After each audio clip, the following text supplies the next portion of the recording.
The wind in the Alaskan interior doesn't whisper. It tears. It's a vast, empty howl that carves valleys out of rock and strips all pretense from the human soul. You think you know what fear is? You think you've seen dangerous things on a screen, in a headline, or in the frantic rush of a city street. But true, primordial danger, the kind that moves on four legs and weighs half a ton, is silent. This is the story of a man who learned the most vital survival lesson not from a book, but from the shadow of a Kodiak bear. A lesson that goes against every instinct, every movie scene, and every panicked whisper in the woods. It's the truth you need to know, the one that saves your life in the last, final second. When a predator is charging, the absolute worst thing you can do is run. Elias Thorne was an architect of silence. For 20 years he'd built structures of glass and steel in New York, but for the last decade, he'd been building his solitude deep in the backcountry of the Teton wilderness. He wasn't a reckless tourist, he was a man who understood the contract. You respect the wild and the wild tolerates you. He was 5 days into a solo trek, tracing a high ridge above the Noatak River. The air was crisp, scented with pine and damp earth. His pace was the slow, steady rhythm of a man who belonged, not hurried, not anxious. He carried a custom-made rucksack, a satellite phone, and a canister of bear spray holstered on his chest. But more important than the gear, Elias carried the knowledge. The hard-won, often contradictory information compiled over a lifetime of reading, training, and near misses. He approached a shallow, muddy clearing, a bear wallow. The signs were textbook: a depression in the earth, caked mud on the surrounding bark, and a scat pile nearby, still glistening, heavy with half-digested berries. Fresh. Very fresh. Elias didn't panic. He paused, unsnapped the safety on his bear spray, and spoke the first rule out loud, a low, steady rumble designed to carry without aggression. "Hey bear. I'm just passing through. I'm a human. You hear me?" Silence. Only the wind.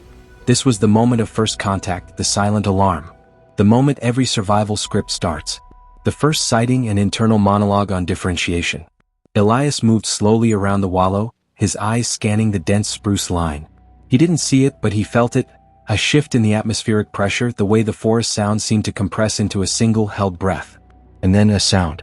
Not a growl, but a snap of a dead branch about 30 yards into the thicket. He froze. Internal monologue: don't panic. Don't stare. Don't run. Don't drop anything. Maintain the non-aggressive stance. This wasn't a game of tag. This was a negotiation with evolution. The bear was assessing him. Was he food? Was he a threat? Was he worth the energy? A moment later, a massive, dark shape emerged. It wasn't a black bear. Black bears are lean, pointy-eared, and tend to retreat. This was a grizzly, or perhaps a coastal brown bear, the kind that dominates. The key difference flashed through Elias's mind, a piece of life-saving data. The hump. That massive, muscled hump over its shoulders, used for digging and killing. This animal was built like a moving boulder. It stood on all fours, testing the air, its snout wrinkled, ears laid back. Elias immediately registered the second crucial piece of knowledge. The attack type. Defining the threat. Defensive versus predatory. Elias spoke again, his voice deeper, calmer than before. "Hey big guy. Easy now. Just me." The bear let out a low guttural. Woof, taking a single heavy step forward. It began to chuff, a sign of stress, anxiety, curiosity. The bear was agitated but not yet committed. Elias's internal clock was moving in slow motion. He had to determine the attack type. Now, defensive attack. The bear is surprised, protecting cubs, or defending a kill. This is the most common attack. The signs are huffing, woofing, jaw snapping, or a bluff charge. In this scenario, the rule is play dead. The bear stalks you, approaches silently, and seems interested in you as a food source. This is rare but lethal. In this scenario, the rule is the bear stomped both front paws and let out a huge, terrifying roar, a classic defensive display. It wasn't hungry, it was annoyed. It had been woken up or surprised, and Elias was too close to its comfort zone. Elias slowly began to back away. He did not break eye contact, but he didn't stare either. He was showing the bear that he was yielding space but not fleeing. He took a step back. The bear took a step forward. He took 2 steps back. The bear held its ground, watching. The negotiation was balanced, a razor's edge of tension. Then the bear dropped its head. It was a subtle movement, but to Elias, it was a thunderclap. The bear flattened its posture, suddenly silent, a picture of immense, coiled power. Without warning, the bear executed a full, terrifying. It covered the 20 yards in less than 3 seconds, its huge claws tearing up the earth, a sound like a freight train coming straight for him. The final, deafening roar was aimed straight into Elias's chest. This was the test. Every cell in Elias's body screamed, "Run." This was the movie scene, the instinct, the panic that kills 90% of people in this scenario. The urge to turn, bolt, and flee was overwhelming, a primal electrical surge of survival. But Elias didn't run. He stood his ground. He held his breath. He remembered the number one most important life-saving truth. Bears chase what runs. The instant he turned his back, he would change from a non-threatening obstacle to a prey animal, and the bluff charge would become real. The bear stopped literally 3 feet from him, standing on its hind legs, towering over him, its jaws snapping. The smell of unwashed meat and wet fur was overpowering. A drop of bear saliva hit Elias's forehead. The tension was broken. The bear, seeing that the human was not prey and not yielding, was surprised. The bluff had failed. Elias had seconds. The bear, still standing, was transitioning from a bluff to a potential real attack. He had to commit to the defensive attack protocol now. He didn't scream. He didn't fire the spray yet. He didn't fight. In one fluid, practiced motion, Elias dropped his rucksack and instantly threw himself face down on the ground. He spread his legs slightly for stability and clasped his hands behind the nape of his neck, interlocking his fingers to protect his spine and neck. The turtle position. He pressed his face into the cold, damp earth. He became a rock. He became passive. He became harmless. Internal monologue: this is a defensive attack. I'm not a threat. I'm not fighting back. I'm not worth the energy. I am playing dead.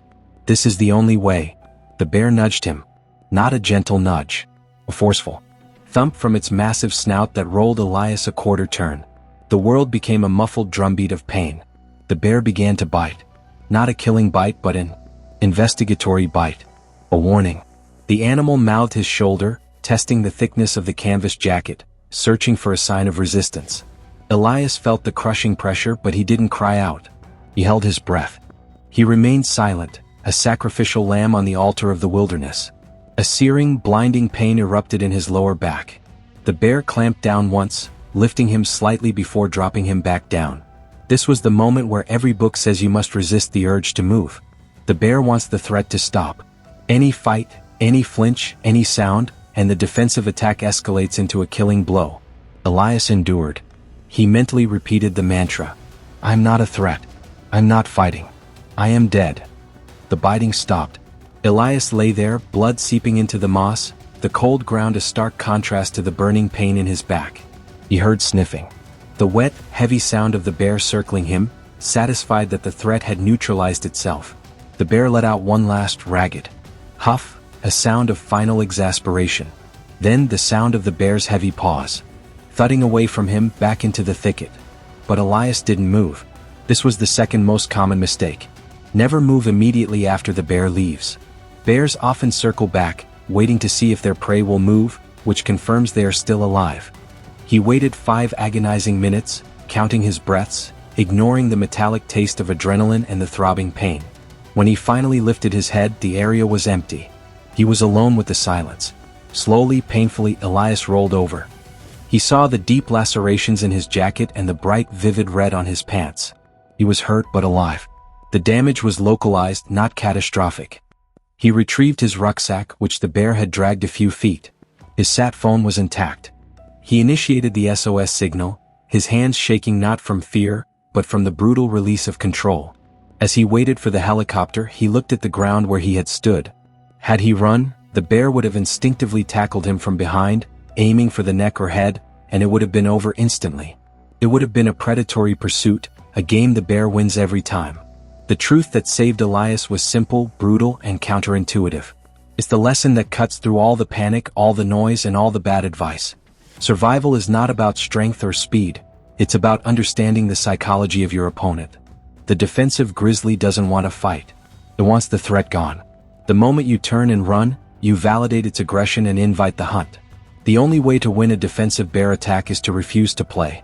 Stand your ground, refuse the chase, and when contact is imminent, be the most passive, non-threatening object you can be. Elias closed his eyes, leaning back against a pine. He wasn't a victim, he was a survivor. He survived because he chose knowledge over instinct. He chose the hard, counterintuitive truth over the easy, life-ending impulse. How many other times in life do we face a charging force? A financial crisis, a sudden betrayal, an overwhelming obstacle, and our first instinct is to panic and run. That fleeing instinct is the one that gets us mauled. Sometimes the only way forward is to drop, go passive, and let the storm pass over you. Don't run. Stay grounded. Be the rock. That is the truth. If this story reminded you that true strength is often found in stillness and knowledge, not brute force, then hit that like button. Share this with someone who needs to hear the truth about survival. And subscribe to the channel. Because here we don't just talk about survival, we teach you how to live.